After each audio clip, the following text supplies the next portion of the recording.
Hi everyone, welcome back to Boomx Beauty Pro. This is the makeup artistry course, the free makeup artistry course that you can take to become a makeup artist. If you do so choose that you want to actually become certified and have tutoring and all that kind of thing, the details to that are in the link below, and you can download the book and all that good stuff. So I just wanted to give you that heads up, but remember, you can go through all of this. I will be giving you assignments. There is a different set of assignments for getting your certification, but if you follow through on the assignments that I give you in this course, you will be proficient in makeup artistry, of course with a bunch of practice. So let's get started on this chapter. If you're new to this course, you want to go ahead and start at the beginning. My name is Laura. I've been a makeup artist and instructor for over 30 years, and I am wanting to do this because I really feel this is such a magical career to take on, in that being able to transform people transforms them from the inside, not just the outside. But especially because of everything that's happened in our society, as far as, like, you know, the thing we have to wear masks for, that brings a lot of nerves and fear and things like that to some people, not all. And I just wanted to go through all of that, as well as the issues around all the different detailed instruments and supplies and kits and sanitation, all that good stuff, in order to get you feeling comfortable to go ahead and take on this career and make you feel real good about this kind of thing. So for this week, we're going to be handling some important issues around tools, sanitation, and kits and supplies and products and things like that. So stay tuned for this series of videos going on this week, because there's going to be information in each and every video that you're going to want to know in order to step through those kind of transformational decisions with the right supplies. Because without that, on the skin and makeup end of it, and brushes, you're going to be a little bit hooped. So I want to make sure that you at least have some basics. So let's get started with the video. Alright, so today we're going to talk about sponges, application and cleansing the sponges, and different types of sponges, so that you guys can become more comfortable with what's out there and maybe what's going to work for you, because it is like its own little special category. So let's go into sponges. I'm going to show you some different shapes, what they're good for, how to clean them, how to work with them, and how to know when to get rid of them. Okay. Hopefully you guys are digging this crazy little look, but you know, why be in this whole thing if you're not willing to experiment? And experimentation is one of my favorite things to do. I sometimes start out with a thought and it just changes. So this is what I came up with for this week's videos, and I wanted to look a little bit not too boring anyway. So hopefully you guys are okay with it. All right, let's start. Let's start with the littlest one. Look at this little guy. He's so tiny. So when you touch a sponge and it's super firm, like this one is, it is hard to work with. So adding water to it makes it more pliable and softer, and it also makes it a little bit larger. But something like this, you know, it's handy for working in the smaller, tighter spots. I don't tend to work with those little guys very often, so for me it's like, you know, there's many different sponges and textures out there. I don't have every single one with me here today, but I will show you a few different shapes and what they might be helpful for. And everybody has their own little way of working with things. But for me, the feel of the sponge is super important. Like this one here, even when wet, I'll show it to you. Even when wet, it's quite dense, too dense in my opinion. I do prefer something that has a lot more squishiness to it, bouncier. I find that much easier to work with, and it also soaks up a lot more of the product that you need it to soak up. And so for me, the feel of the sponge is just as important, and you have to be careful. Some people are allergic to latex, so if you need to check on that, check and see if you are. Make sure your sponge doesn't contain that if that is an allergy for you. And like, remember the beauty blender craze?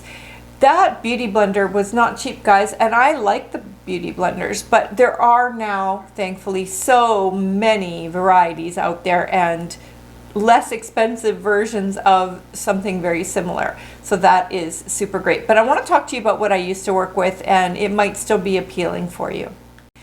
If you're going to be using a lot of sponges, if you can get them from beauty suppliers, for example, or any kind of supplier, you're going to get them a lot cheaper, and because you're going to go through a lot of them. And they are a little bit of a pain in the butt to wash by hand anyway. My trick to washing them is going to be to put them, dump them, like I have a whole bag of them here, and as they get dirty, I collect a bunch of them and I put them in the washing machine, and then I don't put them in the dryer, I just put them in the washing machine, and then they're nice and damp for like 3 days at least. So if I'm running through them, I don't even have to wet them because they'll already have dampness within them. So regular wash, like you're washing your clothes, I just throw it in the washing machine and they're amazing. Of course they can be shampooed, or you can use, and again, a brush cleaner, shampoo, things like that. Soaps will work on them, but I really love the ease of collecting like 10 or 20 of them and just chucking them in the washing machine, and they wash out amazing that way. Okay, so let's go to the second kind of sponge that I was going to explain to you about. All right, they still have the triangular sponges in the drugstore, pharmacies, or beauty suppliers. And if you like the feel of the sponge, there's so many. If you like the feel of it, especially when it's dampened, what you want to do is dampen it and then squish out the excess with a Kleenex or a paper towel or something, because you don't want it to be heavily dampened. You just want it to be lightly dampened, because what happens is it helps the product be accepted into your face with that bit of touch of moisture, and as you add foundation and all that stuff to it, it really does emulsify all of it. So you know how you have a mop when you're going to mop your house, and if the mop is dead dry and you try to mop, it doesn't pick up very well. But if you dampen that mop first and then you go to clean something up, it just soaks everything up or helps to move it around better. So make sure that you're dampening your sponge. You're going to get 90% improvement on your whole application. So back to the triangular sponges.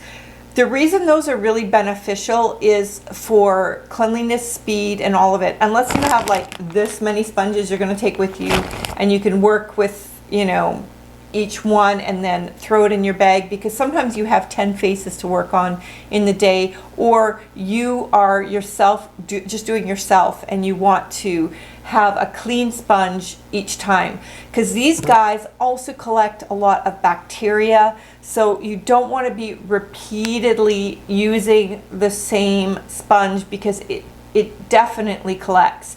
So keeping this sanitation on point. You don't want to ever use a sponge that you used on yourself on someone else, or on someone else and then on another person. So always keep that in mind, because yes, bacteria loves these guys. That's why I love sticking it in the washing machine and throwing it on hot. The benefit of using the triangular sponges is that it's going to give you the ability to just chuck it out. And then you don't have to worry about washing it, and then you can run through as many as you want. So that is a super big benefit sometimes, to not having to deal with this whole situation. I'm going to show you some of these little shapes, and then we'll go on to your assignment for this video. All right, so we've got the standard guy, there's just straight up, and there's different sizes. And you could see even after washing it extensively, sometimes you get a little touch of staining, which it's okay to have a little bit of staining, but that can be hard to get out. When it starts to get too stained, that's time to throw it out, so you'll know.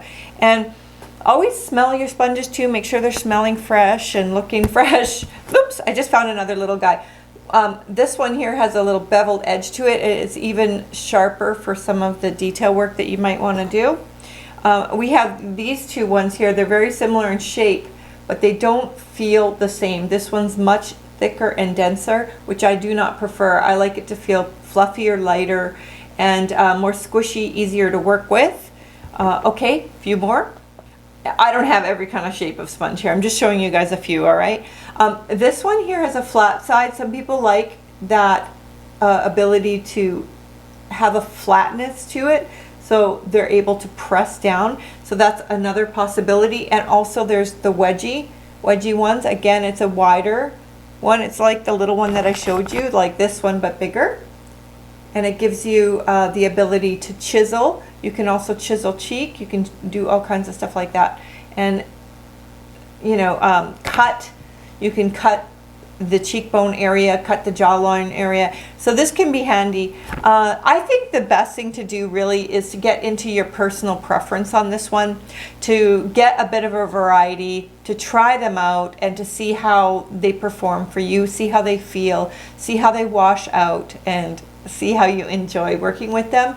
But just remember that there's so many out there, and different types of sponges too now, that it's like a world of its own. So if you're really into sponges, I mean, experiment with a few, but showing you just these few hopefully will help. Now, I didn't really explain what this one does. It has a little bit of a point to it, and this center part enables you to grab on really, really easily. And also the back of this is nice and cushy for the dobble down. I call that the dobble down, and super handy for doubling. So I hope this has been helpful. We're going to go into the assignment. Hang in there. All right, so your assignment is really about experimentation. What I want you to do is go and check out the sponges in the pharmacies, in the beauty supply place, and then in the beauty stores.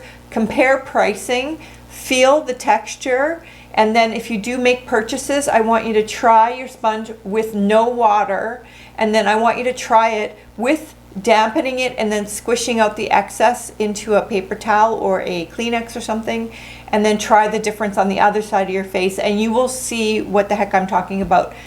If you want to also just experiment a bit with the triangular sponges, because they're still useful, you know, guys. I mean, we used it for years and years and years before these beauty blenders and other things came out. So I want you to experiment with those. I also want you to try some different shapes. Experiment with what they can do. Like I said before, with like things like with the chisel and chiseling out your cheek. You can also do, some people like to put like blast powder in certain areas so that you can sharpen certain edges. That's all a possibility. So that is your assignment, is to do some experimentation. Comment below on what your favorite sponges are, what brands are your favorite sponges. So just go ahead and do a sponge experimentation party. This is your assignment, and we will see you in tomorrow's video. Can't wait to see you guys there. Bye for now.